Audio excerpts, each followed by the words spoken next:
చాలా ఉత్సాహంగా ఉజ్జీవంగా ఉన్నారు. మీ అందరికీ నా హృదయపూర్వకమైన కృతజ్ఞత వందనాలు. చాలా వందనాలు, స్తోత్రాలు. ఉన్నటువంటి వారు అపోస్తుల కార్యం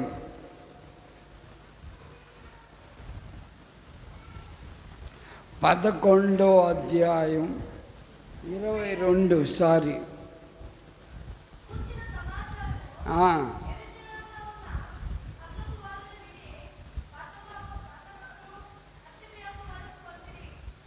బర్నబాను అంతియోకయకు పంపిరి.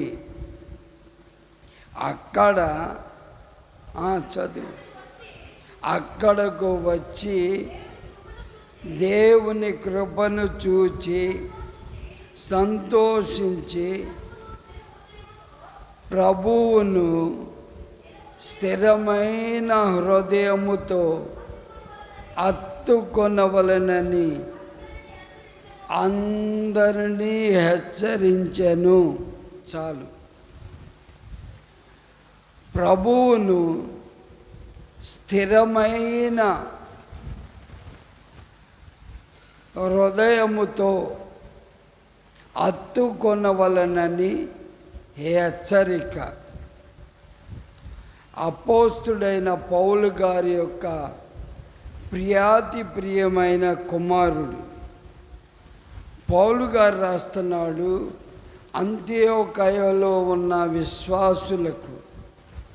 విశ్వాసులారా, మీరు విశ్వాసములో, ప్రేమలో, పాటల్లో, ఉజ్జీవంలో చాలా స్థిరంగా ఉన్నారు. అయినప్పటికీ ప్రభువును స్థిరమైన హృదయముతో హత్తుకొనవలెనని మిమ్ములను హెచ్చరించుచున్నాను. హెచ్చరిక అనేది ముందు చూపుకు గుర్తు. హెచ్చరిక అనేది ప్రమాదంలో పడకుండా ఉండేదానికి సూచన. హెచ్చరిక అనేది మన జీవితానికి చాలా అవసరం. పెద్దవారు లేకపోతే ఎద్దు తలకాయ పెట్టుకోమన్నారు. అదేవిధంగా హెచ్చరించే వాళ్ళు లేనప్పుడు దారి తప్పిపోవటం అది సబబు.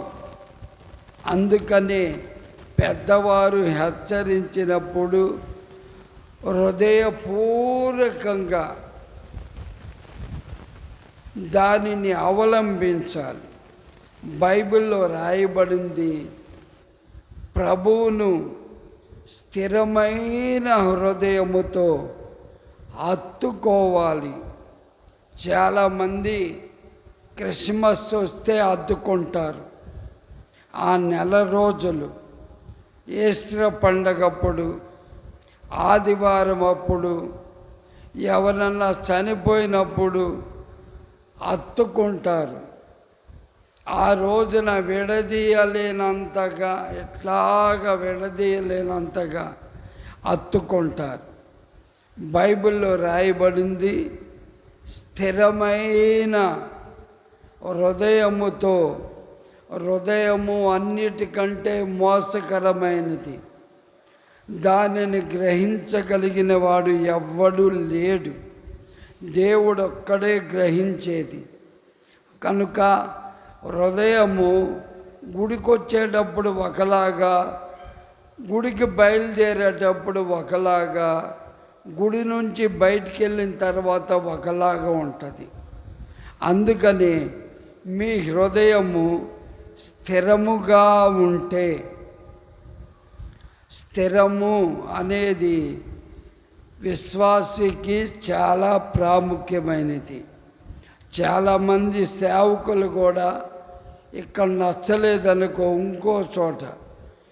ఇంకో చోట నచ్చలేదనుకో, నాకు ఆరోగ్యం బాగోలే అని వెంటనే జంప్ అయిపోతారు. కానీ ఇక్కడ రాయబడింది, స్థిరమైన హృదయముతో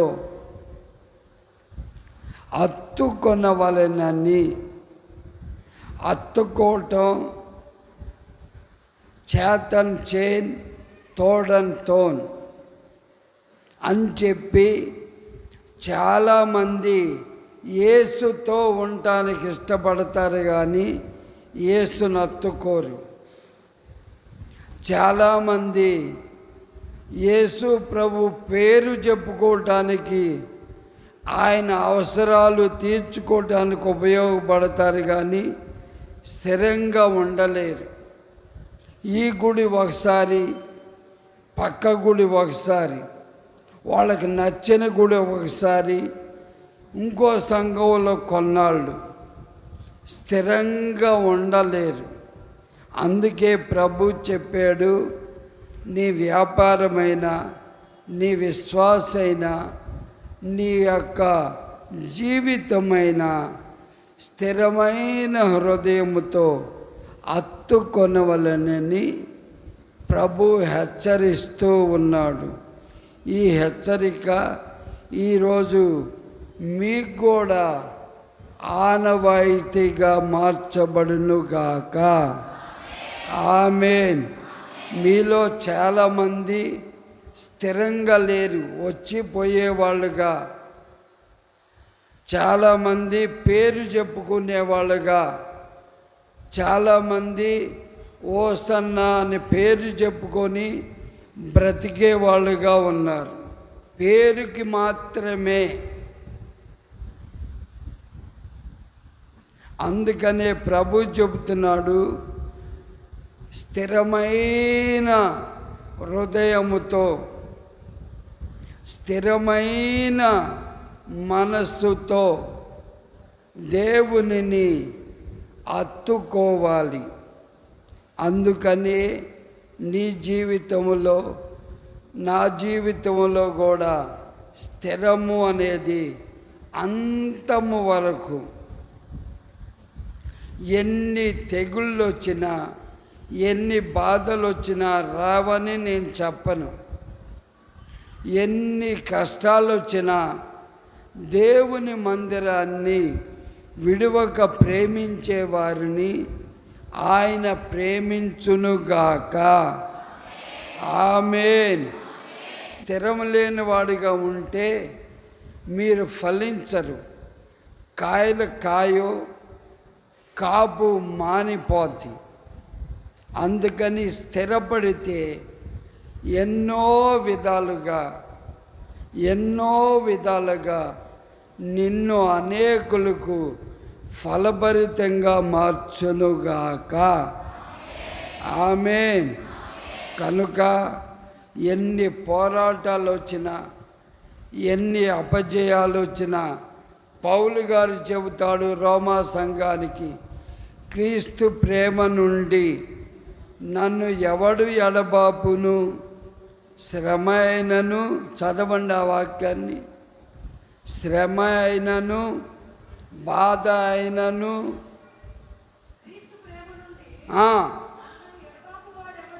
ఎడబాపు వాడు ఎవడు, హింస అయినను, కరువు అయినను, అబ్బా ఉపద్రవమైనను మనలను ఎడబాపున. స్థిరమాది. నీవు కూడా ఎన్ని కష్టాలు వచ్చినా, అన్నం లేకపోయినా, వస్త్రాలు లేకపోయినా, ఏ బాధలు వచ్చినా, ఎన్ని కష్టాలు వచ్చినా, దేవుని ప్రేమ నుండి, ఆయన ప్రేమే లేకపోతే నిద్ర లేచేవాళ్ళం కాదు. ఆయన ప్రేమే లేకపోతే మనుషులుగా ఊపిరి పీల్చుకునే వాళ్ళం కాదు. ఆయన ప్రేమే లేకపోతే మన జీవితంలో మనుగడ లేదు. అందుకనే స్థిరపడ్డ వాళ్ళు ఎలా ఉంటారంటే, ఎన్ని కష్టాలు వచ్చినా, బాధలు వచ్చిన స్థిరముగా ఉందురుగాక. పెంచుకునే కుక్క చూడండి, మనం ఇంటిలోకి వచ్చింది, అది మనం అన్నం తింటుంటే చీపురితో కొట్టిన కర్రతో కొట్టిన మంచం కిందకు దూరిద్ది, మంచం ఎక్కిద్ది, ఆడాడే ఉంటుంది, కానీ పొరపాటును కూడా కదలదు. నిన్ను చీపురితో కొట్టిన కర్రతో కొట్టిన ఏ విధంగా దూషించినా నువ్వు మందిరాన్ని కదలకుండా ఉంటే నువ్వు స్థిరమైన విశ్వాసివి. ఆ స్థిరము నా దేవుడు ఫలించేదానికి నిన్ను వారసునిగా మార్చునుగాక. ఆమేన్, ఆమేన్. అందుకే దేవుడు మిమ్మల్ని కూడా విశ్వాస విషయములో దేవుని మందిరములో స్థిరపరిచి, కష్టమైన బాధ అయినా వస్త్రహీనత అయినా ఎవరు పలకరించినా ఎవరు ప్రార్థన చేసినా చేయకపోయినా వాళ్ళ మీద వీళ్ళ మీద వంక పెట్టి దేవుని మందిరాన్ని మానుకోవద్దు. దేవుని మందిరంలో స్థిరపడితే మేఘాల మీద మన ప్రభు వస్తాడు. ఆయన వచ్చినప్పుడు స్థిరపడ్డ వాళ్ళందరికీ కడబోర మ్రోగి మోత వినపడుతుంది. వాళ్ళు రెప్పపాటునే పైకి ఎగిరిపోవుదురుగాక. ఆమేన్. నన్ను వాళ్ళు పలకరిలా, వీళ్ళు ప్రేమించలా, వాళ్ళు ప్రేమించలా, గౌరవించలా, నన్ను గుర్తుపెట్టుకోలా, నాకు పదవి ఇవ్వలా, పాట ఇవ్వలేదు అని చెప్పి ఏ రోజున ఎవ్వరు స్థిరపడిన వాళ్ళు అనుకోరు. అందుకని ప్రభువును స్థిర హృదయముతో అత్తుకోవాలని ఆయన హెచ్చరిస్తూ ఉన్నాడు. కనుక ఏది ఏమైనా దేవునిని మన ఊపిరి ఉన్నంత వరకు సేవలో కానీ సంఘములో కానీ స్థిరమైన ఒక ఆయన వ్యాపారం చేస్తాడు. ఒక నెలేమో డేక్షాలు, ఒక నెలేమో దుప్పట్లు, ఒక నెలేమో పాతిను, ఒక నెలేమో బఠానీలు. స్థిరం లేదు, వ్యాపారంలో స్థిరం లేదు, చేసే పనుల్లో స్థిరం లేదు. అయితే దేవునిలో నువ్వు అంటుకట్టుకొని ఉంటే నీ వ్యాపారము దినము నిన్ను పైకి లేపునుగాక. ఆమేన్, హల్లెలూయా. కనుక స్థిరమైన హృదయముతో ప్రభువును అత్తుకొందురుగాక. అత్తుకోవటము అంటే అవసరాల కోసం కాదు, పరీక్షల్లో పాస్ అవ్వటం కోసం కాదు. ప్రభా ఈ ఒక్కసారికే జ్ఞానమే నాయన. ప్రభా పరీక్షలు రాసిన పావయ్య అయిపోయినాయి పరీక్షలు, ఇంకా నీతో పనేంది, మందిరంతో పనేంది అంటారు. పరీక్షలప్పుడైనా ఏ విషయంలోనైనా స్థిరమైన మనస్సుతో దేవునిని హత్తుకుంటే నా దేవుడు నిన్ను అన్ని విధాలుగా ఫలాలు పూలు కాసిన వ్యక్తిగా నిన్ను స్థిరపరిచి బలపరుచునుగాక. ఆమేన్. అందుకని కంఠంలో ఊపిరినంతసేపు ప్రభువుని ఎలాంటి హృదయముతో హత్తుకోవాలి? స్థిరము అంటే ఎవరు విడదీయలేనంత దావీదు యోనాతాను హృదయం అంట పెనవేసుకొని పోయిందంట ఒకరితో ఒకరు. అదేవిధంగా మనం దేవునితో ఎవ్వరు విడదీయలేనంత పెళ్ళి కాకుండానే గుడికి వెళ్తానేమేంటి అన్నారనుకో, ఎవ్వరు విడదీయలేరు. ఏంది శ్రమలు? ఈ దేవుడిని వదిలిపెట్టి ఇంకో దేవుని పూజ చేద్దామంటే ఎవ్వరు మనల్ని విడదీయలేరు. ఎవ్వరు మనల్ని వేరు చేయనంతగా ప్రభువును అత్తుకొందుముగాక. ఆమేన్, ఆమేన్. కొలస్సీలకు రాసిన పత్రిక 2:19 శిరస్సును అత్తుకొనిన వాడు ఫలాభివృద్ధి నొందునుగాక. ఆమేన్. రెండవది, ప్రభువును స్థిరమైన హృదయముతో అత్తుకోవాలి. రెండవది, శిరస్సును అత్తుకోవాలి. శిరస్సు అంటే ఇక్కడి నుంచి ఇక్కడ వరకు. శిరస్సులోనే పంచేంద్రియములు ఉన్నాయి. శిరస్సులోనే కళ్ళు, చెవులు, ముక్కు, నోరు, మెదడు, అన్ని అందమంతా శిరస్సులో ఉన్నది. అందుకని ఎవడైనా అత్తుకుంటే శిరస్సునే అత్తుకొందురుగాక. చూడండి, ఎవరైనా రాగానే తల తీసుకొని ముందు మన గుండె కానిచ్చుకుంటాం. అంటే వాడి శిరస్సు మనకు ముఖ్యం, కానీ బాడీ ముఖ్యం కాదు. బాడీ డెవలప్ అవ్వాలంటే శిరస్సు ముఖ్యం. బాడీ డెవలప్ అవ్వాలంటే శిరస్సు చాలా ముఖ్యం. అందుకనే భర్త భార్యకి ఏమై ఉన్నాడు? నోరు తెలివి చెప్పండి. ఎవరికి? భార్యకు భర్త ఏమై ఉన్నాడు? శిరస్సులో నుండి ఆలోచనలు, శిరస్సులో నుండి మాటలు, శిరస్సులో నుండే చూపు, శిరస్సులో నుండే వినికిడి. ఈ బాడీ ఏమి లేదు, లావు అవటం, పెరగటం, సన్నబడటం తప్ప. ఏదైనా అభివృద్ధి పొందాలి అంటే ఈ బాడీ, శిరస్సు ముఖ్యం. శిరస్సు ఎవరంటే సంఘానికి యేసుక్రీస్తు. యేసు ప్రభువుని మనం హత్తుకుంటే సంఘాన్ని, మీ బాడీ ఆటోమేటిక్గా మీ కుటుంబాలు, మీ వ్యాపారాలు అంతకంతకు అభివృద్ధి చెందునుగాక. ఆమేన్.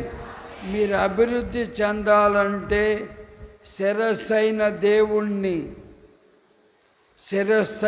దేవుణ్ణి ప్రభువా, అమ్మాయికి పెళ్లి చేయబోతున్నాను, మీ ఆలోచన ఏమిటి? అమ్మాయికి పెళ్లి చేయబోతున్నా, ఈ స్థలంలో ఇల్లు కట్టబోతున్నా, మీ ఆలోచన, మీ ప్లాన్ ఏంది అని చెప్పి శిరస్సును అత్తుకున్నవాడు ఎవ్వడు కూడా, ప్రతివాడు దేవుని ఆలోచన ప్రకారం అడగాలి.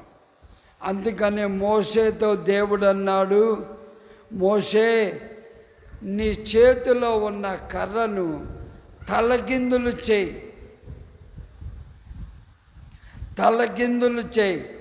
ఇంతవరకు నువ్వు తోకను పట్టుకున్నావు, ఇప్పుడు నీవు తలను పట్టుకో. ఆ తలలో నుంచి వచ్చే ఆలోచనలే సముద్రాన్ని పాయలు చేస్తాయి. ఆ సముద్రాన్ని ఇశ్రాయేలుల ప్రజలు ఆరణ్యాల మీద నడుస్తారు, మన్నా భుజిస్తారు, సముద్రంలో నడిచిపోతారు. ఇంతవరకు నువ్వు ఆలోచించుకున్న ఆలోచనలు స్థిరం కాదు, తోక ఆలోచనలు పెట్టుకున్నావు. అందుకనే నువ్వు గొర్రెల కాపరవయ్యావు. ఇప్పుడు ఇశ్రాయేలీయులకి నాయకుడిగా నిన్ను మార్చబోతున్నా. అందుకని నువ్వు తలని గుప్పిట్లో పెట్టుకో, నువ్వు తలను హత్తుకో. నువ్వు గొప్ప వ్యక్తివి, దినదినము అభివృద్ధి పొందుదువుగాక.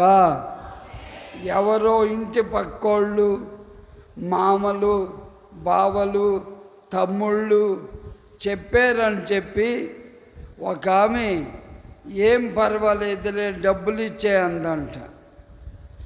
ఆమె ఆలోచన బట్టి డబ్బులు ఇచ్చింది, వాడు వెంటనే చచ్చిపోయాడు. డబ్బులు రాలా ఏం అడగటానికి భార్యలు కూడా తెలియదు. నీ ఎవరి ఆలోచన ప్రకారమైనా నీవు నడిచేవంటే నువ్వు మునగటం ఖాయం. దేవుని ఆలోచనలు ప్రకారం మునుగుతా ఉన్నాడు. దేవుడు చేయబట్టుకొని పైకి లేపి నీళ్ల మీద నిలబెట్టాడు. అదేవిధంగా నువ్వెక్కడ మునిగిపోయావో, ఎక్కడ జారిపోయావో, ఎక్కడ నలిగిపోయావో అదే చోట నిలబెట్టగలిగిన దేవుడు నేను ఆరాధిస్తున్న నజరేయుడైన యేసు. కనుక ఇంకా తోక పట్టుకొని ఏలాడుతున్నావేమో, తోకని కింద పెట్టి తల పట్టుకుంటే ఆయన తలలో నుంచి వచ్చే ఆలోచనలు అతి గంభీరములు. ఆయన మాట వెండి పాత్రలో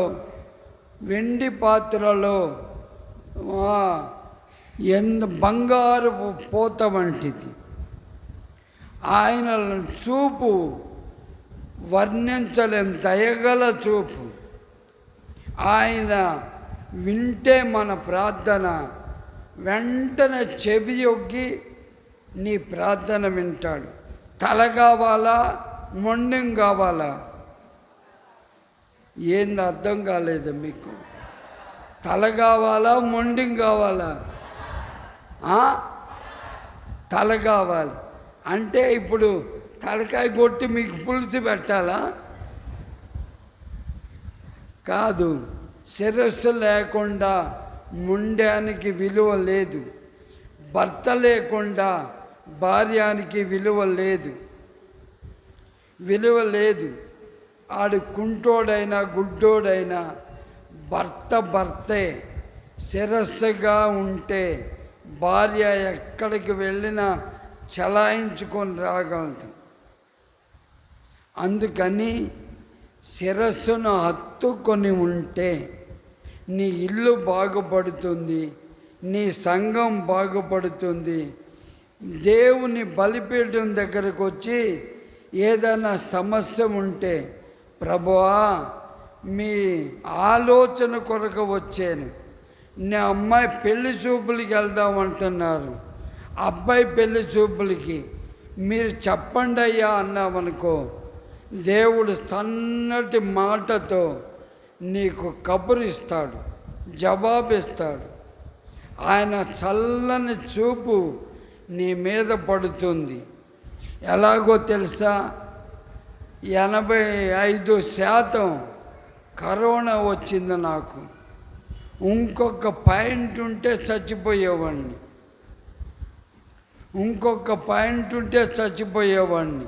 ఆ రాత్రి నాకు కల వచ్చింది. ఏమనంటే నా ఒంటి రాయి గోడ, దానికి ఏమీ ఆధారం లేదు, పట్టుకోవటానికి ఆధారమే లేదు. అయితే కింద వైపు చూడగానే నాతో ఉండే బ్రదరు దాటి వెళ్ళిపోయాడు. నేను కూడా దూకుతామని ప్రయత్నం చేస్తే నాకు ఊపు చాలలేదు. అయ్యో పడిపోతానేమో అని చెప్పి ఆగిపోయి కిందే ఉంది, ఎలా దూకాడని చెప్పి కిందకు చూస్తే మనుషులు చిన్న చిన్న నలకల్లా కనపడుతున్నారు. అంత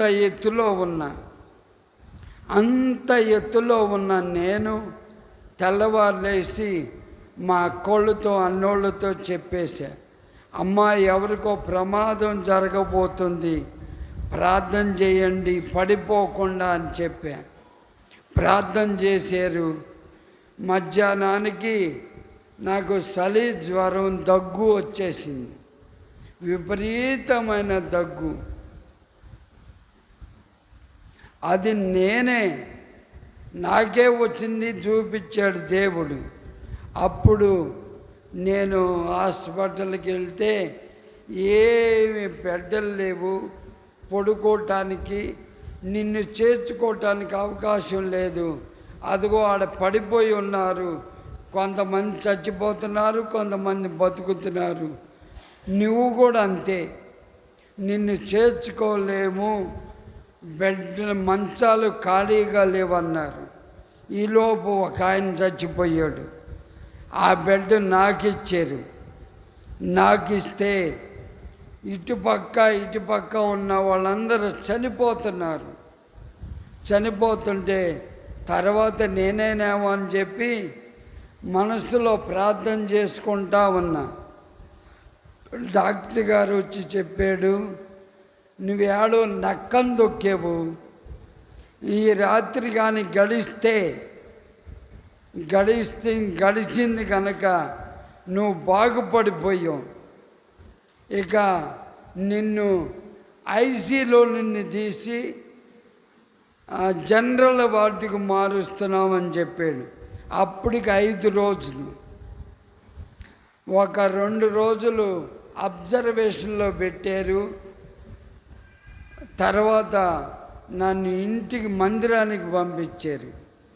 నువ్వు ఎలా బాగుపడ్డావు, అసలు అసాధ్యమే అంటున్నారు. నేనన్నా, మా సంఘం అంతా తెలిసిన వాళ్ళందరూ నా కొరకు ప్రార్థన చేస్తున్నారు, దేవుడు నన్ను బాగు చేశాడయ్యా, మీరు కాదు అని చెప్పా. నిజమే అని ఒప్పుకున్నాడు ఆయన. అదేవిధంగా నా దేవుడు సన్నిధిలో నువ్వెప్పుడు స్థిరముగా ఉంటే, హత్తుకుంటే శిరస్సును, ఆయనలో ఉండే ఆలోచనలన్నీ నీలోకి, ఆయన మెల్లనైన స్వరము నీలోకి, ఆయన మెల్లనైన చూపు నీ దగ్గరికి. ఒక్కోసారి అంటాం కదా, నీ చూపు నాకు దయచేయి, నా మీద పడాలి, నీ చెవులు నా మొర ఆలకించయ్యా అని అడుగుతాం. అలా జరగాలంటే శిరస్సును తప్పక నీవు హత్తుకొందువుగాక.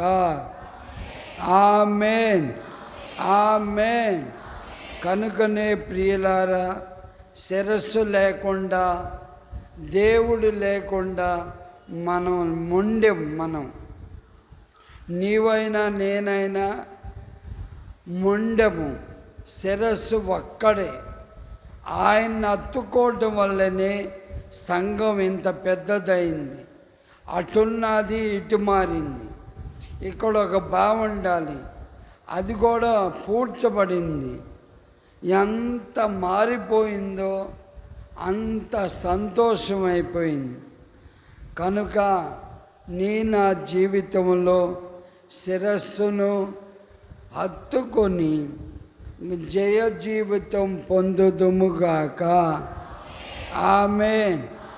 కాలుకు ముళ్ళు కూర్చొనుకుందనుకో, శిరస్స మాట్లాడేది, బాడీయా చెప్పరేంది? కాలికి చెల్లపెంకు దిగింది, నడిసొస్తుంటే నీళ్ళల్లో అబ్బా అనేది ఎవరు? శిరస్స మొండివా? చూసేది ఎవరు? కళ్ళే. వినేది ఎవరు? శిరస్సే. అందుకని ఈ బాడీకి ఏమాత్రం విలువ లేదు. ఎన్ని జిమ్ములు చేసినా, ఎన్ని కండలు పెంచినా ప్రయోజనమే లేదు. నీవు శిరస్సును హత్తుకుంటే నా దేవుడు నీకు ఆలోచన చెప్పి మంచి మార్గములో నడిపించునుగాక. ఆమేన్, ఆమేన్. ఆశ్చర్యకరుడా నా ఆలోచనకర్తవు, ఆశ్చర్యకరుడా నా ఆలోచనకర్తవు, నిశ్చుడగు తండ్రి శాలేము రాజు.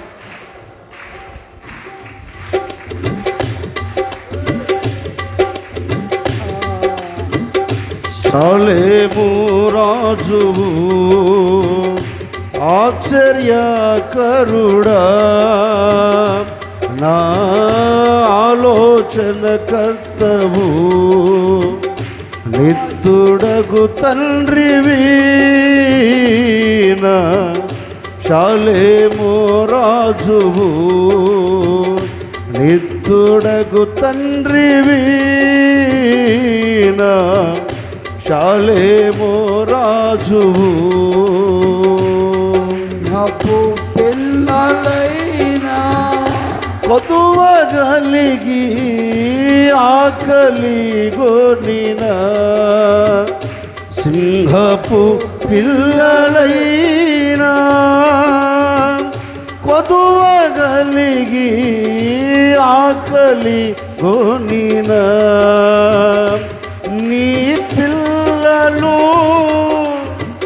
ఆకలితో అలుమటిల్తురా, నీవున్నంత వరకు నీ పిల్లలు ఆకలితో అలుమటిల్తురా, నీవున్నంత వరకు ఆశ్చర్యకరుడా. తపలు పెట్టు. ఆలోచనకర్తవు, నిత్తుడగు తండ్రివి నా శాలేము రాజువు, నిత్తుడగు తండ్రివి నా శాలేము రాజువు, నిత్తుడగు తండ్రివి నా శాలేము రాజువు, విత్తని పక్షులను నిత్యము పోషించుచున్నావు, విత్తని పక్షులను నిత్యము పోషించుచున్నావు, నీ పిల్లలు వాటి కంటే శ్రేష్ఠులే కదా, నీవున్నంత వరకు నీ పిల్లలు వాటి కంటే శ్రేష్ఠులే కదా, నీవున్నంత వరకు ఆశ్చర్యకరుడా నా ఆలోచనకర్తవు,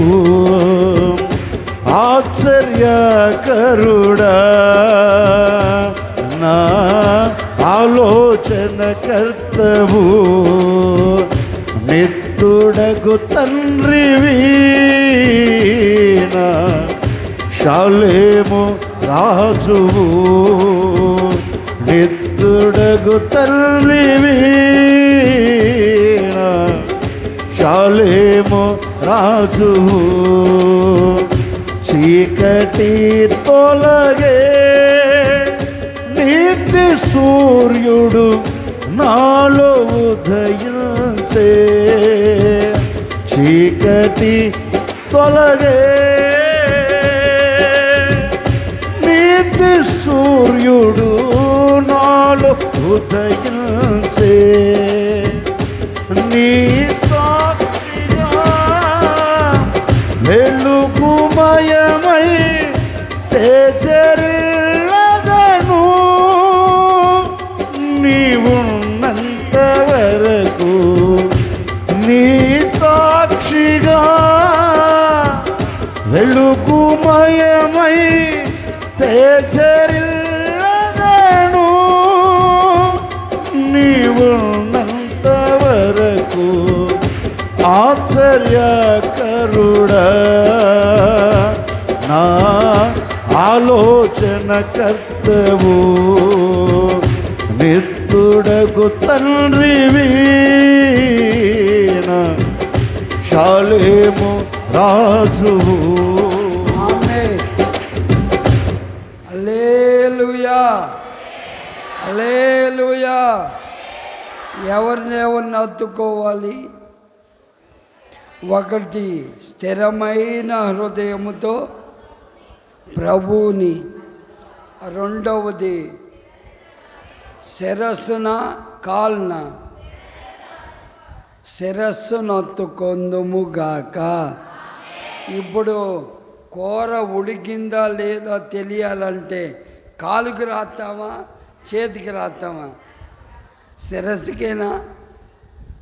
శిరస్సు లేకుండా సిరుపాదాల వరకు నీకు విలువ తెచ్చేది శిరస్సు. అందుకని యేసయ్య లేకుండా మనం ఊపిరి పీల్చలేం. యేసయ్య లేకుండా మానవ అవయవాలు డెవలప్ అవ్వవు. యేసయ్య లేకుండా పుట్టేప్పుడేమో ఇంతే. ఇప్పుడు 6 అడుగులు అంటాం. ఎంత కొడతాం? శిరస్సును హత్తుకుంటేనే నీ డెవలప్, నీ విరవిగేతనం ఉంటుంది. నీ ఎల్లప్పుడూ శిరస్సును హత్తుకొని అభివృద్ధి పొందుదుగాక. ఆమేన్, ఆమేన్. కాలుకి ముళ్ళు గుచ్చుకున్నప్పుడు నోరు అబ్బా అంటది, కన్ను చూస్తుంది, చెవి వింటది. శిరస్సులో ఎంత డెవలప్ ఉందో చూడండి. నీ బాడీ ఏమీ లేదు కానీ తినటం పెంచుకోవటమే, అంతేగాని శిరస్సు మెయిన్ పాయింట్. దేవుడే ఈ సంఘానికి శిరస్సై ఉండాలి. ఎవరో సంఘ పెద్దలు చెప్పిన ఆలోచనలు. ఒక ఆయన ఉన్నాడు, నేను డబ్బిస్తాను, నువ్వు ఆరాధించడం మానేసే అన్నాడు. నేనన్నా, నువ్వు రాకపోతే సంఘానికి ఇష్టమే, ఆరాధించడం మటుకి మానేది లేదన్నా. ఆయన మానేశాడు. అలాంటి వాళ్ళని 10 మందిని తీసుకొచ్చాడు. 10 మంది వచ్చారు. ఆరాధన ప్రేమించి సంఘాన్ని ప్రేమించేవారు.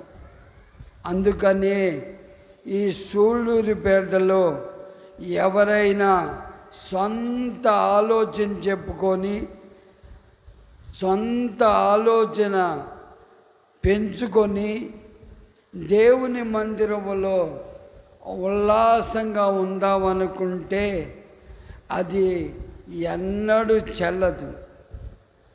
దేవుని ఆలోచన నీలోను, నీ కుటుంబంలోను, నీ ఉద్యోగంలోను, వ్యాపారంలోను ఆయన ఆలోచన మాత్రమే నెరవేరునుగాక. ఆమేన్. 3వ చదవండి. రోమిలికి రాసిన పత్రిక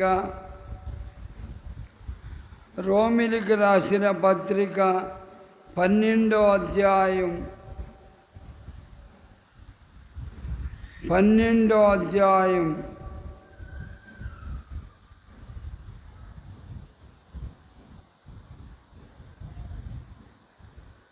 9వ వచనాన్ని, నీ ప్రేమ నిష్కల్మషమై ఉండవలెను, చెడ్డదానిని అసహించుకొని,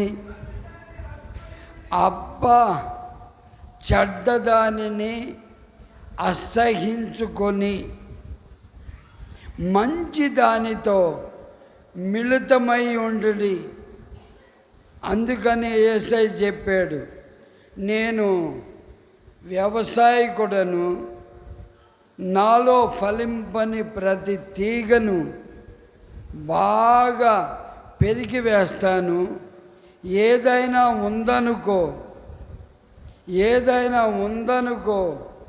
అది పిచ్చి మొక్కలు ఉన్నాయి అనుకో, వాటిని పెనవేసుకున్నాయన్నీ జాగ్రత్తగా తీసివేస్తా. చెడ్డ వాటిని తీసివేస్తాడు, మంచి వాటిని పెంచుతాడు. అదేవిధంగా మన ప్రభు అయిన యేసుక్రీస్తు వారు, ఈ సంఘం ఒక వ్యవసాయం. ఈ వ్యవసాయంలో ఫలించే మొక్కలని మరింత పెంచాలని, ఫలించని వాటిని నరికి పడవేయాలని ఆయన అంటున్నాడు. ఒక ఆయన పెద్ద టీవీ కొనుక్కున్నాడు, ఇంతది. మీ ఇళ్ళల్లో ఉందా? చిన్నవి ఉంటాయి. అన్నం లేకపోయినా ఉంటారు, కానీ టీవీ లేకపోతే ఉండనంత మనుషులు ఎవ్వరు లేరు. ఏమన్నా ఉన్నాయి, మేసాలకి సంపంగి నూనె కావాలి, టీవీ కావాల్సిందే. ఒకసారి నేను ఒక ఇంటికి విజిటింగ్కి వెళ్తే ఆయన టీవీ మీద రాసుకున్నాడు, చెడ్డబాటిని చూడకుండా నా కన్నులు త్రిప్పివేయి ప్రభువా అని.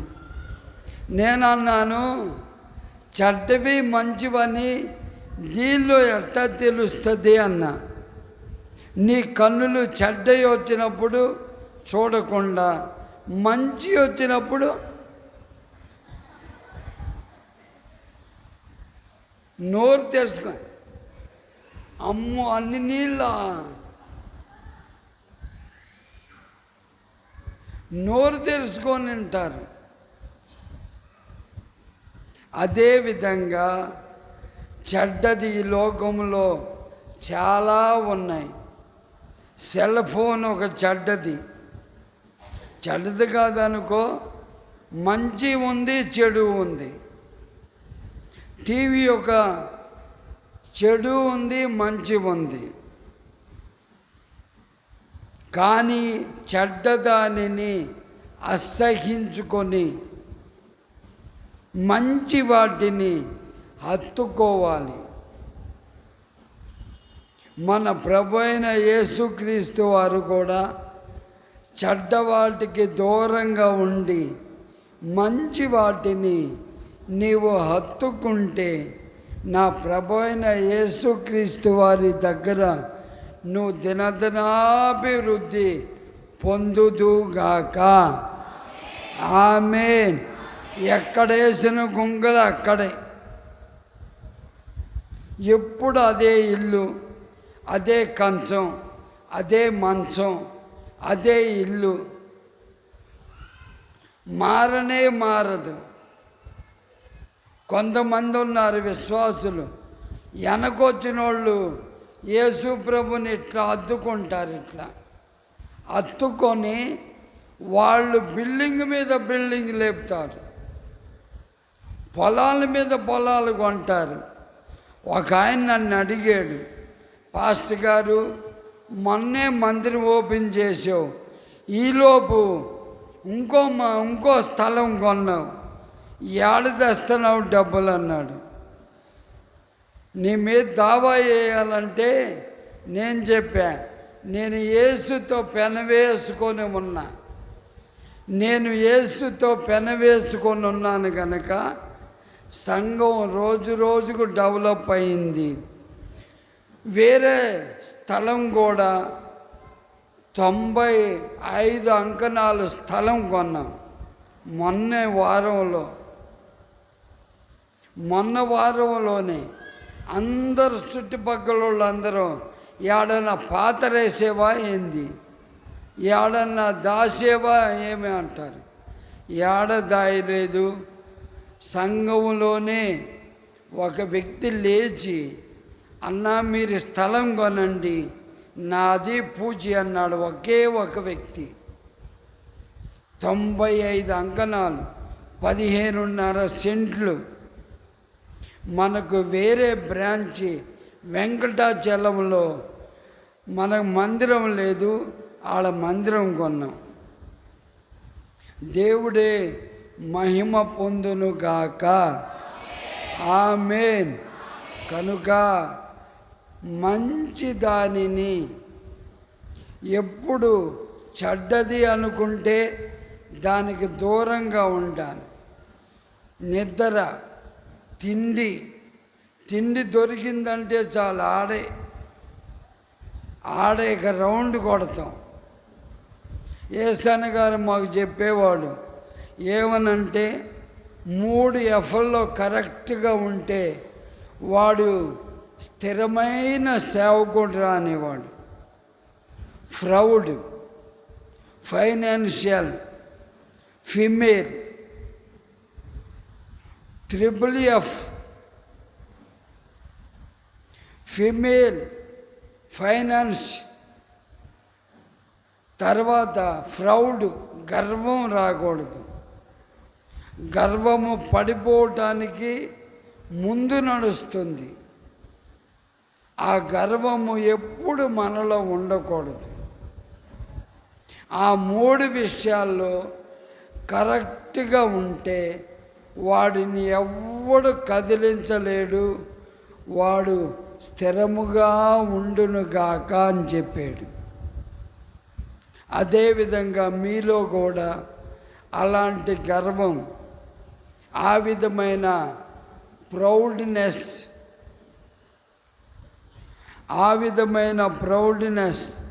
ఏంది అక్క, వందనాలు అక్క అంటని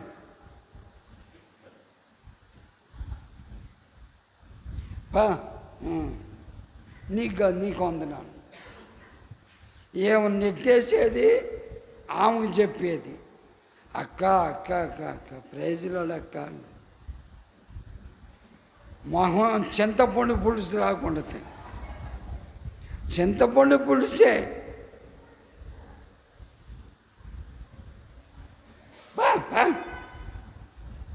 అంటారు.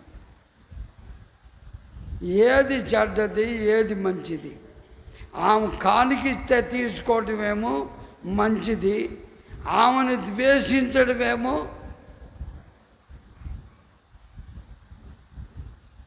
కానికితే స్తోత్రం స్తోత్రం స్తోత్రం అంట. మనిషిని ప్రేమించాలి. అమ్మ కొంచెం సన్నీళ్ళు ఇవ్వమంటే ఆడుండే నీళ్ళలో ఏబులు ఆడుండే పో, నోరు తెరిచి అడిగినా కానీ వాళ్ళు ఇచ్చే కానుకలతోనే కదా మన సేవ నడిచేది. వాళ్ళని అంత ప్రేమించాలి. అందుకనే సంఘాన్ని ప్రేమించాలి. సంఘములో ఉండే దేవునికి విరోధమైన ఆలోచనలన్నీ ద్వేషించాలి. కనుక నీ జీవితంలో ఎదురైన ప్రతి ఆలోచన త్రోసివేసి దేవునికి మంచి వ్యక్తిగా మంచి కార్యాలు జరిగించుదుగాక. ఆమేన్. పెళ్ళవుతుందనుకో, పెళ్ళవుతుంటే ఓ ఎంతెత్తు మంచిదే, కానీ ఆచారాలు కొన్ని, అలవాట్లు కొన్ని, పెళ్ళిలోనే మందు, పెళ్ళిలోనే అన్ని దెబ్బలాటలు, దేవుని ప్రార్థన చేసుకున్న చోటే చెడ్డదానిని దరిదాపుల్లో కూడా రానివ్వకుండా ఉంటే నీవు క్షేమాభివృద్ధి పొంది దేవునికి ప్రియమైన వ్యక్తిగా మార్చబడుదువుగాక. ఆమేన్, ఆమేన్. దానియేలు అన్నాడు, ఏమనో తెలుసా? దానియేలు అన్నాడు, నీవు పెట్టే భోజనం తినకుండా నాకు 10 రోజులు ఛాన్సి, మాంసం కూర తినకుండా, మేము ఆకుకూరలే తింటాం. ఆ 10 రోజుల్లో ఎవరి ముఖం తేటగా ఉంటే వాళ్ళనే పూజ చేస్తామన్నారు. 10 రోజుల తర్వాత వాళ్ళు వచ్చారు, మాంసం తిన్నాం ఎట్టా వచ్చారు. మాంసం తిన్న వాళ్ళందరూ ఎదైన గేదెల్లాగా వచ్చారు. ఆకుకూరలు తిన్నవాళ్ళు తేటగా ఉంది ముఖం, పాలు పోసి కడిగినట్టుగా. వాళ్ళు వచ్చారు, వీళ్ళు వచ్చారు, చెడ్డోళ్ళు వచ్చారు, మంచోళ్ళు వచ్చారు. మంచోళ్ళనేమో అగ్ని కాల్చివేయాల, ఆరిపోయింది అగ్ని. చెడ్డవాళ్ళేమో దాని సెకకే కాలిపోయి నూనె గారిపోయారు. కనుక చెడ్డదానిని ఏ ఉయ్యాలు ఊపుతాము మాకు మొక్కు, నిన్ను ఊరేగిస్తాం మాకు మొక్కు, నిన్ను చాలా రాజబట్టలేస్తాం మొక్కు మాకు అంటే మాకేమొద్దు, మాకేమొద్దంది. వస్తే ఏమో గర్వపడింది, ఎస్తేరేమో చాలా తగ్గించుకుంది. మీలో తగ్గించుకునే వాళ్ళు ఎవరు? హెచ్చించుకునే వస్తువులు ఎవరు? చాలామంది ఉన్నారు. పక్కన ఆటోలో వస్తున్నారు మందిరానికి, ఆటోలో పక్కన కూర్చొని జరుగు అంటుకుంటే ఏందో ఈ దేవదూతకి మన్నా పోయినట్టు. ఏమో ఛార్జీ ఇచ్చేది ఆమె, ఛార్జీ ఇచ్చేది. ఆటో వాడేమో మీ యజమానుడు కాదుగా.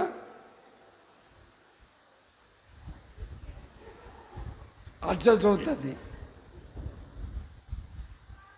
కనుక స్థిరమైన చెడ్డవాటిని ఎప్పుడు ఒక విశ్వాసిని చులకనగా చూడకూడదు. వాళ్ళల్లో ఏ మంచి ఉంటుందో. నేను ఒకసారి ఒక ఆయన్ని ఆడ కూర్చోయ్యా అన్నం పెడతాను అని చెప్పి ఆడ కూర్చోబెట్టా. తర్వాత ఆడ పైపులో నీళ్ళుని తాగండి అయ్యా, మీకు ఇవ్వనంటలేదు అన్న. ఆయన అన్నాడు, ఒకసారి చిన్న ప్రార్థన చేయండి అన్నాడు. ప్రార్థన చేసి వెళ్ళిపోతా ఆయన చూస్తేనేమో సాప్ మీద కూర్చోటానికి కూడా యోగ్యుడు కాదు. ఆయన 10,000 రూపాయలు కానికిచ్చాడు. నాకే స్టన్ అయిపోయింది. కుర్చీలేసి ఫ్యాన్లు వేసి కూర్చోబెట్టాం కదరా మాయిదారోళ్ళని. ₹1 ఇచ్చారు. ఓరే నువ్వు సాపేసుకొని ఆన్నీళ్ళు తాగి ఏదో పెట్టినన్నం తిని 10,000 వాళ్ళు చీల కట్టుకొచ్చేట అదాగా చైన్లెట్ట చైను పాస్ట్ గారు చూసారా?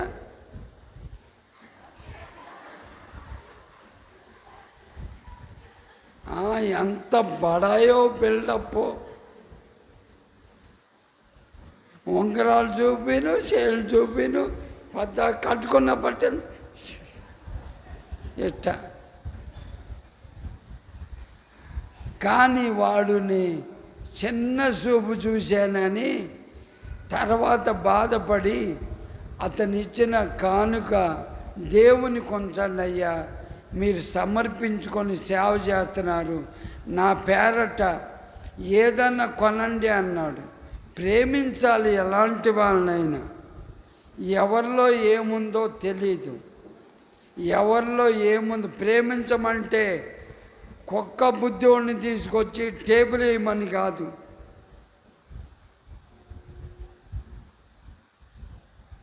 ప్రేమించమంటే ఇంత పెద్ద కూజాలో నీళ్లు తెమ్మని కాదు.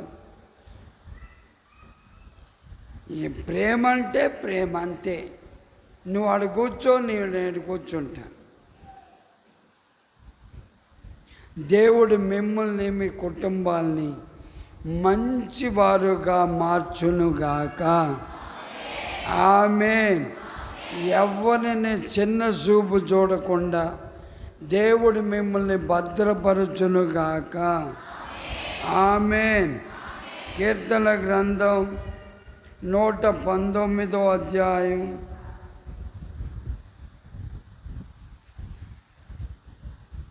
119వ అధ్యాయం 31వ వాక్యం చదవండి. 119.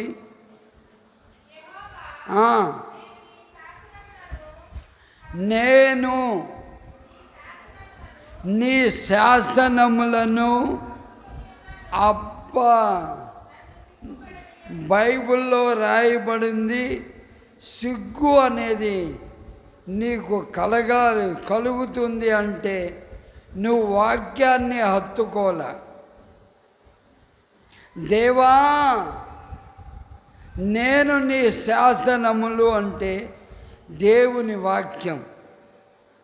వాక్యాన్ని హత్తుకోవాలి. ఎప్పుడు దయ్యం పట్టినప్పుడు గుండెలకి ఆడకాదే ఏడ, ఆడకాదు ఏడ. భార్య చెబుతాడు, అబ్బా కాలు నొప్పిగా ఉంది, కాలు దగ్గర పెట్టు. చెయ్యి నొప్పిగా ఉంది, చెయ్యి మీద పెట్టు. బైబిల్ని తీసుకెళ్ళి ఏడో చోట పెడతారు. మళ్ళీ ఆదివారం వచ్చేప్పుడు ఫు ఫు ఫు దుమ్ము దులిపి తీసుకొస్తారు. కానీ దావీదు మహారాజు అంటున్నాడు, నీ శాసనాల్ని నా ఒంటి మీద ఉన్న బట్ట కంటే ఎక్కువగా నా హృదయంలో ప్రతిరోజు కంఠానికి భూషణముగా, ప్రతిరోజు టానిక్కులాగా నేను దాన్ని చదువుతున్నాను గనక ఎంతవరకు ఎక్కడ ఏ విషయంలో సిగ్గుపడనివ్వలేదు. మీరు ఎక్కడ ఎవరి దగ్గర మోసపోకుండా సిగ్గుపడకుండా ఉండాలంటే మీ అల్లుల దగ్గర కానీ, కూతుళ్ళ దగ్గర కానీ, కొడుకుల దగ్గర కానీ, ఉద్యోగంలో కానీ సిగ్గుపడకుండా ఉండాలంటే మీరు తప్పక దేవుని వాక్యాన్ని చదవాలి. దివారాత్రులు దాన్ని ధ్యానించేవాడు అతడు చేయునదంతయు.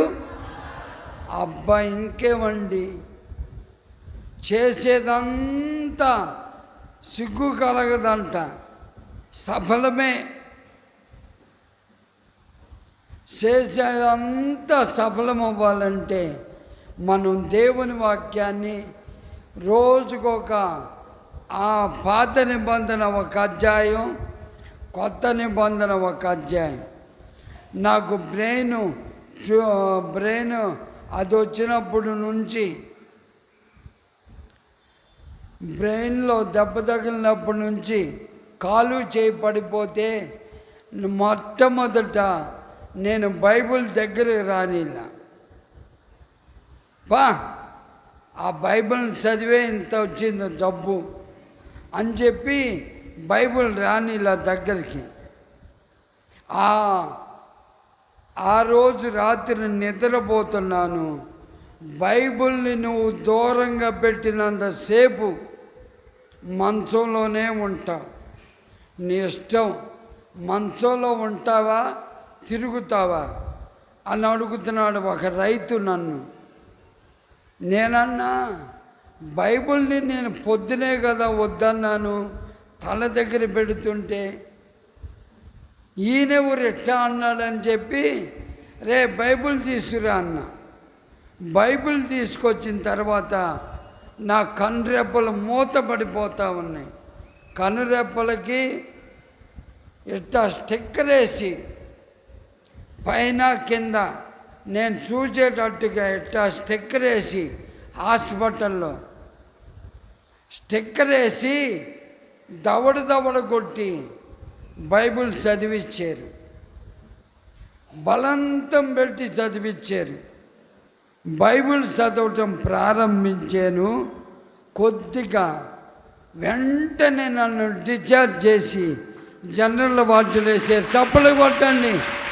ఆమేన్ ఆమేన్. బైబిల్ చదవటమే 2 అధ్యాయాలు అతి కష్టం మీద చదివే.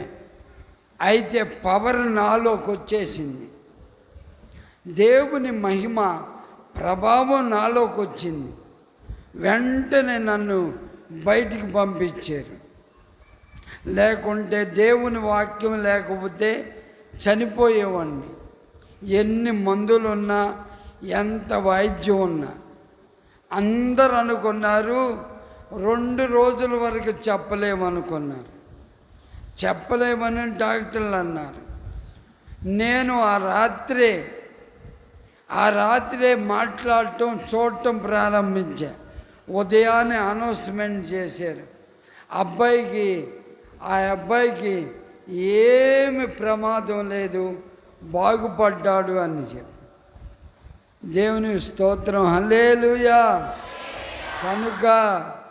కనుక ఎక్కడ దేవుని వాక్యాన్ని పెడచెవిని పెట్టకూడదు, వినాలి. దేవుని వాక్యాన్ని నెమరు వేయాలి. దేవుని వాక్యాన్ని చదవాలి. దేవుని వాక్యాన్ని ఇంత బాగోపోయినా నిలువు మోకాళ్ళ మీద ఉండి ప్రార్థన చేస్తా. ఇంత బాగోపోయినా ఇప్పటికి బైబిల్ని 2 సార్లు చదివి 3వ సార్లు సగం వచ్చింది. 3వసారి నాకు బాగోనప్పటి నుంచి సగం వచ్చేసింది. దాన్ని చదువుతున్న కొద్దీ నాకు ఆరోగ్యం వస్తుంది. అందుకనే మీ మధ్యలో ఇంతవరసేపు నిలబడగలిగాను. కనుక ఇది దేవుని శక్తే కానీ మనుషుల శక్తి అసలు కానే. హల్లెలూయా హల్లెలూయా. కనుక దేవుని వాక్యాన్ని ధ్యానించాలి. దేవుని వాక్యం అన్ని నామముల కంటే పైనామం. దేవుని వాక్యం ధ్యానించాలి. పాస్టర్ గారు చెప్పుతున్నాడులే ఆదివారం చాలే మన బ్రతుక్కి ఒక్కసారి వారంలో ఒకసారి చాలే అనుకున్నారనుకో, చీకటి గమ్మేసిద్ది. చీకటి గమ్మటం ఖాయం. మీరు వెలుగుతూ ఉండాలంటే నా పాదములకు వాక్యము దీపమై ఉన్నది. కనుక మీరు బాగా వెలిగించబడుదురుగాక. వాక్యాన్ని చదవండి. వీలైనంత వరకు చదువు రాని వాళ్ళు పక్కోళ్ళతో, అయ్యా కొద్దిగా నొక్కయ్యా. పెన్షన్ తీసుకునే వాళ్ళు డబ్బులు వచ్చినాయి అనుకో, అయ్యయ్యా కొంచెం తీసిపెట్టయ్యా అంటాను. పెన్షన్ కంటే సెల్ ఫోన్ కంటే బైబిల్ ఒక అధ్యాయం నువ్వు చదవయ్యా నేను అంటాను అంటే నువ్వు వెలిగించబడినట్టే. నీ కుటుంబంలో సమస్యలు ఒడ్డెక్కినట్టే. కనుక నీ వాక్యము నాకు దొరకగా దానిని నేను తిన్నాను, నెమరు వేసాను. ఇంటికి వెళ్ళిన తర్వాత గేదె చూడండి ఇక్కడ మేసిపోద్ది. ఇంటికెళ్ళి కట్టేసిన తర్వాత పొడుకొని నిదానంగా అంటది, నెమ్మరు వేస్తుంది. వాక్యాన్ని కూడా ఇక్కడ విన్న తర్వాత ఇంటికెళ్ళి నెమరు వేస్తే మీరు పచ్చగడ్డిని పాలవలే మార్చబడును గాక. పచ్చగడ్డి వేస్తాం, అదేమిస్తుంది? పచ్చగడ్డిని ఎలా మార్చుకుంది? మాట్లాడేంటి? పచ్చగడ్డిని పాలవలే మార్చుకునేది నెమరు వేయటం ద్వారా. మీకు కాపరి గడ్డిని పెడతాడు, గొర్రె దొడ్డి నింపుతుంది. మిమ్మల్ని పెంచేది ఎందుకంటే మీరు అనేకుల్ని తీసుకొస్తారని మా ప్రయాస. గొర్రెగానే ఉందనుకో, అది ఎందుకు పనికిరాదు, నరికేయటమే. గొర్రె అనేక పిల్లలను కని దొడ్డంతా నింపునుగాక. ఆమేన్. కనుక ప్రియులారా, రాబోతున్న మహిమ ఎదుట మీరందరూ నిలబడి దేవుని మహిమ ఎదుట మీరందరూ కనబడి దేవుని రాకడలో ఇది ఎంతమందిని సంపాదించాను, నేను ఒక్కడనే కాదయ్యా, వీళ్ళందరూ నా వాళ్ళు, వీళ్ళందరూ నా సువార్త ద్వారా, వీళ్ళందరూ నా సువార్త ద్వారా రక్షింపబడ్డారు. నేను ఇది దేవుని మందిరానికి ఇది చేశాను, అది చేశాను అని ఏదైనా నువ్వు చూపించగలగాలి. ఏమి లేదయ్యా, నా వల్ల గొడవలే, వాళ్ళకేళ్ళకి మూడేసా, సాడీలు ఎక్కువ. మీరు బుద్ధిమంతుల్లాగానే ఉన్నారు అని, పైకి బుద్ధిమంతులే కానీ బయటికి ఎంత వైరం. కనుక దేవుడిని లెక్క అడిగినప్పుడు, దేవుని సన్నిధిలో నువ్వు కనబడినప్పుడు తప్పక దేవుని ద్వారా గొప్ప జయం కలుగునుగాక. ఆమేన్, ఆమేన్, ఆమేన్. కనుకనే ప్రియ దేవుని బిడ్డలారా, నా ప్రభు అయిన యేసుక్రీస్తు ఎదుట ఆనబెట్టి మీతో చెప్పేది ఏంటంటే, ఏ రోజుకైనా మీరు దేవుని భయం కలిగి ఆయన్ని హత్తుకొని, ఫోటోని కాదు, ఒక ఆయన మెడలో ఫోటో మాల వేసుకున్నాడు, ఫోటో వేసుకున్నాడు. అడుక్కునేవాడు యేసుప్రభు బొమ్మ, లక్ష్మీ బొమ్మ వేసుకున్నాడు. ఒక దాంట్లోనే 2 బొమ్మలు ఉన్నాయి. ఏడన్నా ముగ్గు లేదు, యేసుప్రభు బొమ్మ కనపడింది అనుకో, తిప్పేస్తున్నాడు. అమ్మా ఆమేన్ హల్లెలూయా అంటున్నాడు. మళ్ళా ఇంకో ఇల్లు కనపడింది అనుకో, లక్ష్మిని చూపిస్తున్నాడు. అడుక్కునే వాళ్ళలాగా ఉండకూడదు. కష్టమైన బాధ అయినా ఒకే శిరస్సును మనం చూపించాలి.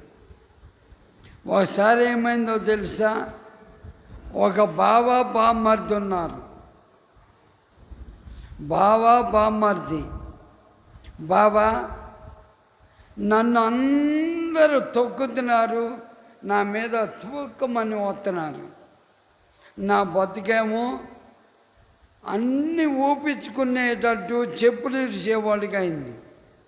నువ్వున్నావు బావా, లోపలికి వెళ్ళి నీ మెడ చుట్టూ గంధం రాసి, కాళ్ళకి రాసి పసుపు, మెడకి దండేసి, నీ నెత్తి మీద కిరీటం పెడుతున్నారు. నువ్వు బండవే మాట్లాడా, నేను బండనే.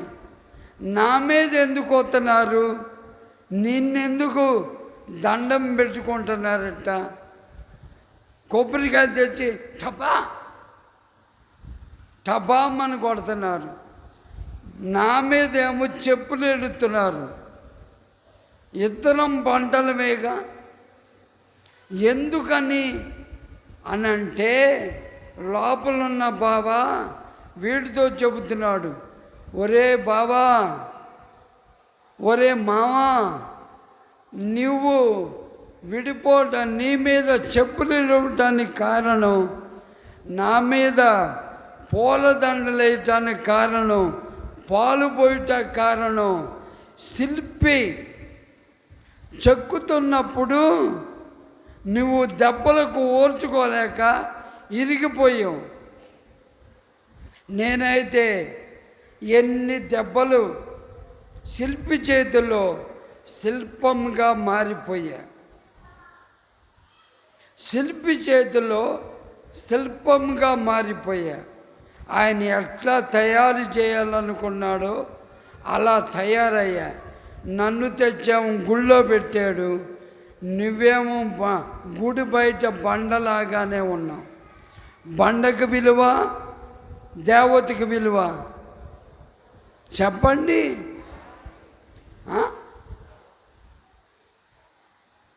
బండకు విలువ, దేవతకి విలువ, దేవుడికే విలువ. దేవుడు అవటానికి ఆ బండ శిల్పి చేతిలో చెక్కబడింది. దైవ సేవకులు నిన్ను చెక్కుతూ ఉంటారు వారం వారం. నీవు చెక్కబడితే మౌనంగా గుళ్ళో పెట్టి పూజ చేస్తారు. నువ్వు చెక్కడానికి అవకాశం ఇవ్వలేదా? నువ్వు బండలాగానే ఉంటావు బయట. నీ మీద చెప్పులు ఉమ్మి అన్నిటికీ నువ్వే. గుళ్ళోకి వెళ్తే ఉమ్మయకూడదు. గుళ్ళోకి వెళ్తే దండం పెట్టాలి. గుళ్ళోకి వెళ్తే పూలమాల ఎత్తుకెళ్ళాలి, కొబ్బరికాయ ఎత్తుకెళ్ళాలి. ఏడదా గౌరవం? శిల్పి చేతిలో ఉన్నారు మీరు. ఆయన ఎలా చెక్కితే అలాగూ మీరు దేవుని రాజ్యానికి వారసులుగా మార్చబడుదురుగాక. ఒకవేళ మీరు చెక్కడానికి వీలు లేదా? ఉందే మీకు. అగ్ని ఆరదు. అబ్బో, వేమన పద్యం. అగ్ని ఆరదు, పురుగు సావదు. అలాంటి ఘోరమైన ఒక దినం రాబోతుంది. దేవుని దినం వచ్చినప్పుడు నువ్వు ఎత్తబడి దేవుడి గుళ్ళో ఉంటావా, ఆరణ అగ్నిలో ఉంటావా? నీవే తేల్చుకొని. శిల్పి చేతిలో ఎన్ని దెబ్బలు కొట్టినా అడు తిప్పు కొడతాడు, ఇటు తిప్పు కొడతాడు, ఇట్టా కొడతాడు. ఎలాగైనా నువ్వు ఓర్చుకుంటే ఒకరోజు నీ మెళ్ళో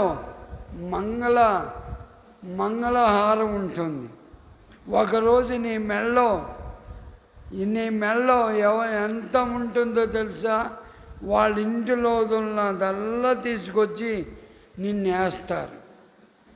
అందుకని దైవ సేవకుడు చెప్పినప్పుడు లోబడాలి, వినాలి.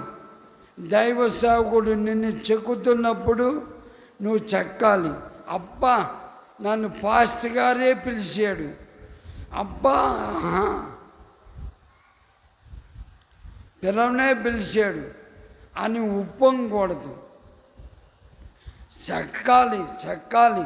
మనం వాడుకునే పాత్రని మనం పోషించకూడదు, చెక్కాలి.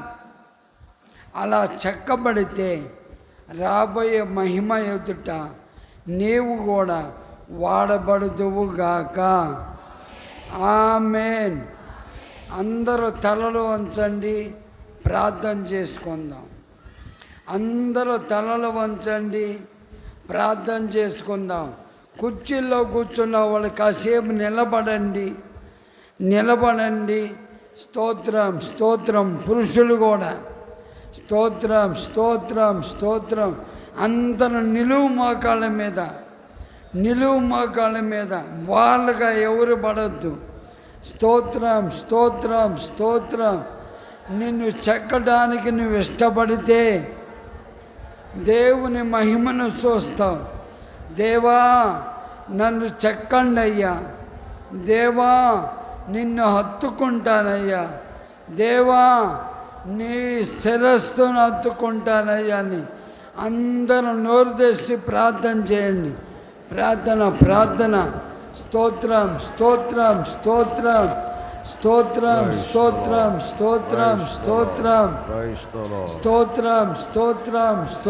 ఏ ఒక్కరు మౌనంగా ఉండవద్దు.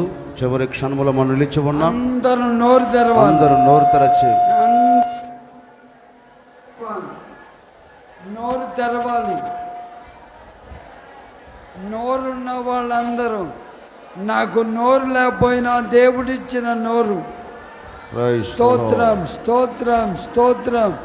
మీకు ఎవరిచ్చారో మరి నోరు తెరవండి, స్తోత్రం అనండి. ఓపిక. ప్రభువుని స్థిరమైన మనసుతో హత్తుకోవాలి. ఒకవేళ ఇప్పటి వరకు నీవు స్థిరమైన మనసు లేక చంచలమైన మనసుతో ప్రభువుకు దూరంగా ఉన్నావేమో, ఈ చివరి క్షణంలో పరిశుద్ధాత్మదేవుడు నీతో మాట్లాడుతూ వచ్చాడు. అయ్యా, ఇది మొదలుకొని నేను నిన్ను హత్తుకుంటాను, ప్రభువా నేను నిన్ను విడిచిపెట్టను అని ఈరోజు మనసు విప్పి మనసారా నీవు ప్రభువును వేడుకోగలిగితే నిశ్చయముగా ఈ దినము నుండి నీవు బలాభివృద్ధి పొందబోతూ ఉన్నావు. ఈ దినము నుండి బలాన్ని ధరించుకోబోతున్నావు. అందరూ నోరు తెరచి నువ్వు దేనిని హత్తుకుంటూ వస్తున్నావు? ప్రభువును హత్తుకుంటున్నావా? మనుషుని హత్తుకుంటున్నావా? ప్రభు శిరస్సును హత్తుకుంటున్నావా? లోకాన్ని హత్తుకుంటున్నావా? హత్తుకోవలసిన వాటిని నువ్వు హత్తుకోకూడని వాటిని హత్తుకుంటున్నావు కనుకనే ఈ క్షణం వరకు ఏ విషయంలో అభివృద్ధి చూడలేకపోతూ వస్తూ ఉన్నావు. ఈరోజు మనసు విప్పి మనసారా ప్రభువును హత్తుకోగలిగితే, ఆయన శిరస్సును హత్తుకోగలిగితే, ఆయన శాసనములు హత్తుకోగలిగితే, మంచి దానిని హత్తుకోగలిగితే అద్భుతం చూడబోతూ ఉన్నావు. అద్భుతం అనుభవించబోతూ ఉన్నావు. అందరూ నోరు తెరచి ప్రైజ్ ద లార్డ్.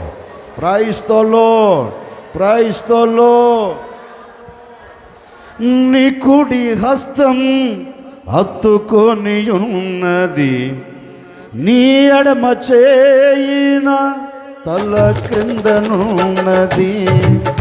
నీ కుడి హస్తం హత్తుకొని ఉన్నది, నీ ఎడమ చేయిన తల క్రిందనున్నది. నీ కౌగిలిలోనే నిత్య నిల్పుమా, నీ కౌగిలిలోనే నిత్య నిల్పుమా. నిత్తుడాన్ని సన్నిధి నిండుగా తోడు నిత్యముంచి నన్ను నడిపించుమా.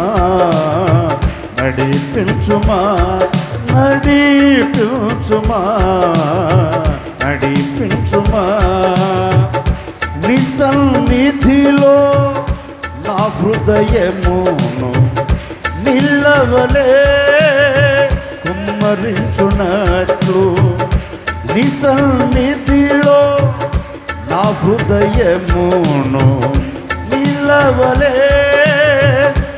కుమ్మరించునట్లు నీ పాదపీఠముగా నన్ను మార్చుమా, నీ పాదపీఠముగా నన్ను మార్చుమా, నీ పాదపీఠముగా నన్ను మార్చుమా,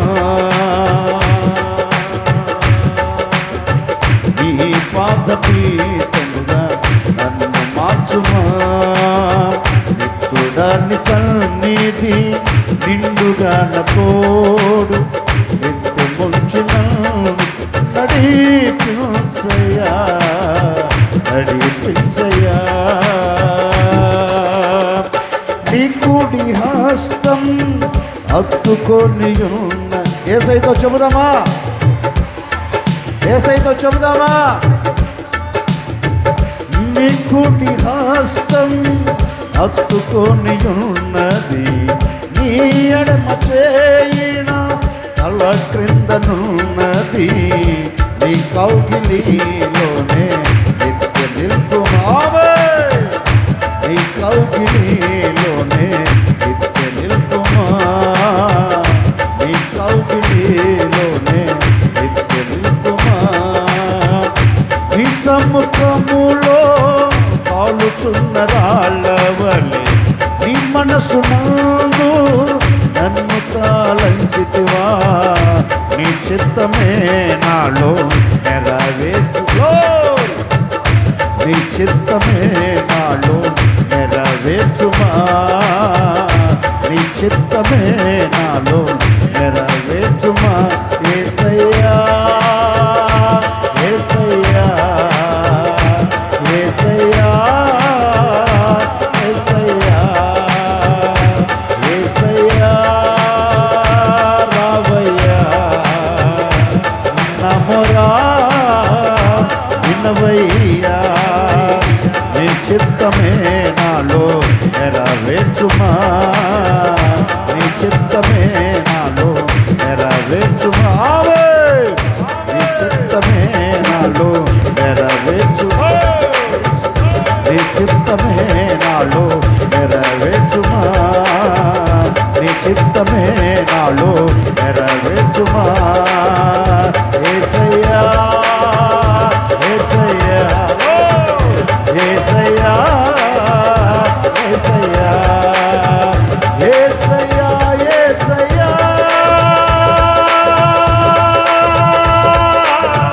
యేసయ్యా యేసయ్యా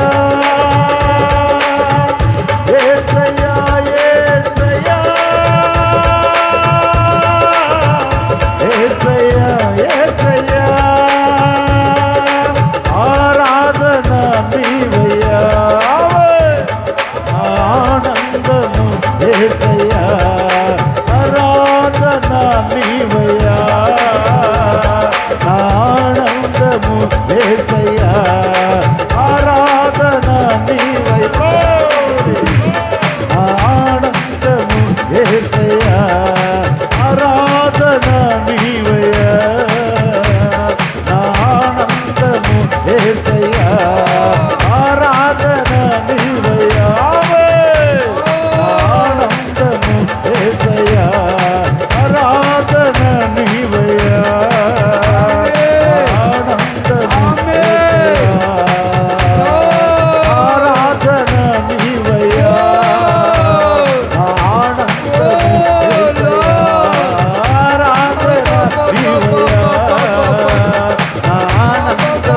యేసయ్యా, ఆరాధన నీవయ్యా, ఆనందము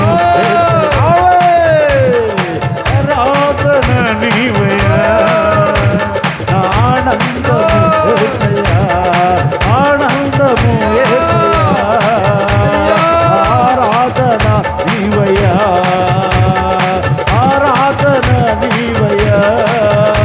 ప్రభుతో చెప్పు, నేను పూర్ణ హృదయముతో నిన్ను హత్తుకుంటాను, నేను శిరస్సైన నిన్ను హత్తుకుంటాను, మంచి దానిని హత్తుకుంటాను, నీ శాసనములు హత్తుకుంటాను. ప్రభుతో చెప్పు, ఈరోజు ఒక నిర్ణయం తీసుకోగలిగితే ఈ స్థలము విడిచి వెళుతూ ఉండగానే అద్భుతం చూడబోతూ ఉన్నావు, అద్భుతం చూడబోతూ ఉన్నావు, అద్భుతం చూడబోతూ ఉన్నావు.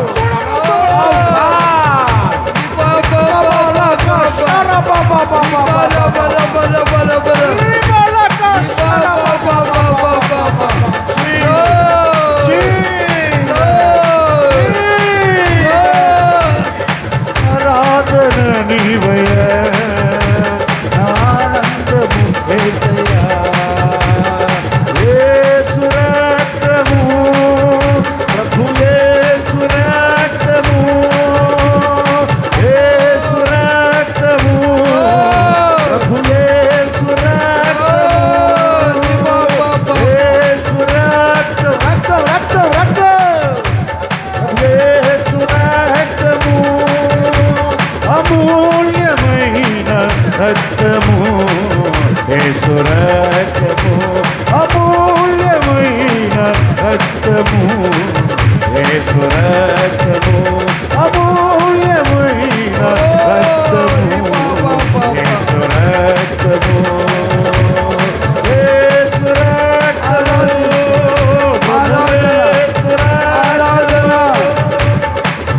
యేసు రక్తము, ప్రభు యేసు రక్తము, యేసు రక్తము, ప్రభు యేసు రక్తము.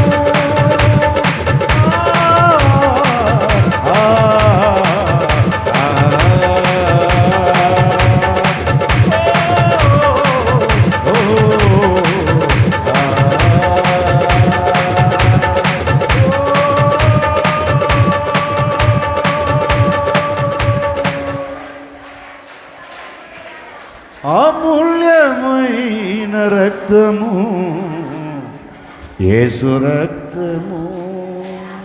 ఒక చిన్న నిర్ణయం, అక్కడ వారు అక్కడ మోకరించి మీ చేతులు ఆకాశం వైపు ఎత్తి ఒక చిన్న నిర్ణయం తీసుకోండి.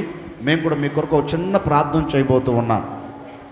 అందరూ ఒక చిన్న నిర్ణయం, ప్రభువా నన్ను జ్ఞాపకం చేసుకోండి అయ్యా, నన్ను జ్ఞాపకం చేసుకోండి అయ్యా. నీ సన్నిధిలో మనసారా ప్రార్థిస్తూ ఉన్నాను. మీ సేవకు నిలబెట్టారు, నాతో మాట్లాడారు. ఆ మాటలన్నింటిని బట్టి నేను నిర్ణయం తీసుకుంటూ ఉన్నాను. నా పట్ల అద్భుతం చేయి, నా పట్ల అద్భుతం చేయి అంటూ అందరూ నోరు తెరచి మంచి మనస్సాక్షితో ప్రార్థన చేసుకోండి. నేను కూడా మీకు ఒక చిన్న ప్రార్థన చేయబోతూ ఉన్నాను. ఆశ్చర్యకరుడా, మీకు స్తోత్రాలు చెల్లిస్తూ ఉన్నాము తండ్రి. మీరెంతైనా సర్వశక్తి కలిగిన దేవుడవు. ఈ విధంగా మిమ్మల్ని స్తుతించున్నట్లుగా, మిమ్మల్ని ఆరాధించినట్లుగా మీరు మాకు ఇచ్చిన ఈ అర్హత, యోగ్యతను బట్టి మీకు స్తోత్రాలు చెల్లిస్తూ ఉన్నాం. నాయన, ఇప్పటి వరకు మీ సేవకుని మీరు నిలుపుకున్నారు. మేము దేనిని అత్తుకోవాలో మీ లేఖనముల ద్వారా ఒక్కొక్కటి మీరు తెలియపరుస్తూ వచ్చారు. పూర్ణ హృదయముతో, స్థిరమైన మనసుతో ప్రభువును అత్తుకోవాలని, శిరస్సును అత్తుకోవాలని, మంచి దానిని అత్తుకోవాలని, శాసనములను అత్తుకోవాలని, అత్తుకుంటే కలిగే దీవెన ఏంటో ఒక్కొక్కటిగా తెలియచేస్తూ వచ్చారు నాయన. మేము వీటిని అత్తుకుంటే మేము దినదినము బలాభివృద్ధి పొందుతామని, దినదినము అత్యధికమైన అభివృద్ధిలోకి రాగలుగుతామని మీ లేఖనాలు సెలవిచ్చినట్లుగా ఈ దినము మొదలుకొని ఒక్కొక్కరు అభివృద్ధి చెందుదురుగాక, విస్తరించబడదురుగాక, ఆశీర్వాదానికి నాంది పలుకుదురుగాక తండ్రి. అలాంటి అద్భుతమైన మీ కార్యమును ఈ దినము మొదలుకొని ఈ ప్రజల ఎడల, నా ఎడల, మా ఎడల, ఈ సంఘము ఎడల మీరు ఆశ్చర్యమైన కార్యమును జరిగించబోతున్నందుకై మీకు స్తోత్రాలు చెల్లిస్తూ ఉన్నాం. ఇప్పటి వరకు నైనా మీ సేవకుని మీరు నిలుపుకున్నారు, చక్కటి ఆరోగ్యముతో నింపారు నైనా. మీ సేవకుల నోట ముత్యము లాంటి మాటలు మీరు పెట్టి మాకు అందించారు. అందును బట్టి మీకు స్తోత్రాలు చెల్లిస్తూ ఉన్నాం. ఇంకా మీ సేవకులు బలపరచండి, రెట్టింపైన అభిషేకముతో నింపండి, కావలసిన ఆరోగ్యాన్ని అనుగ్రహించండి. ఎక్కడ నిలబడినా మీ సేవకుల నోటికి తోడై ఉండండి. మాట్లాడుతున్న ప్రతి మాట జీవముతో రావాలి. మాట్లాడుతున్న ప్రతి మాటకి మీరు జీవమును పోసినందుకై మీకు స్తోత్రం. ఎక్కడ నిలబడిన మీ సేవకుల ద్వారా అద్భుతాలు, ఆశ్చర్యమైన కార్యాలు మీరు జరిగించి, మీరు బలపరిచి వాడుకోమని ఇప్పటి వరకు నీ సన్నిధిని మాతో కూడా నిలబెట్టినందుకై మీకు స్తోత్రాలు చెల్లిస్తూ యేసు నామములు అడిగి వేడుకొనుచున్నాము తండ్రి. మన ప్రభువు అయిన యేసు క్రీస్తు కృప, తండ్రి అయిన దేవుని ప్రేమ, పరిశుద్ధాత్మ సహవాసం, సన్నిధి సముఖం కూడి వచ్చిన వారికి దేనిని హత్తుకోవాలి అని నిర్ణయం తీసుకున్న ప్రతి ఒక్కరికి నా ప్రభు ఇది మొదలుకొని ప్రతి ఒక్కరికి తోడై ఉండి ఆత్మ సంబంధంగా, శరీర సంబంధంగా అన్ని విషయాల్లో అభివృద్ధి చేయునుగాక. ఆమేన్.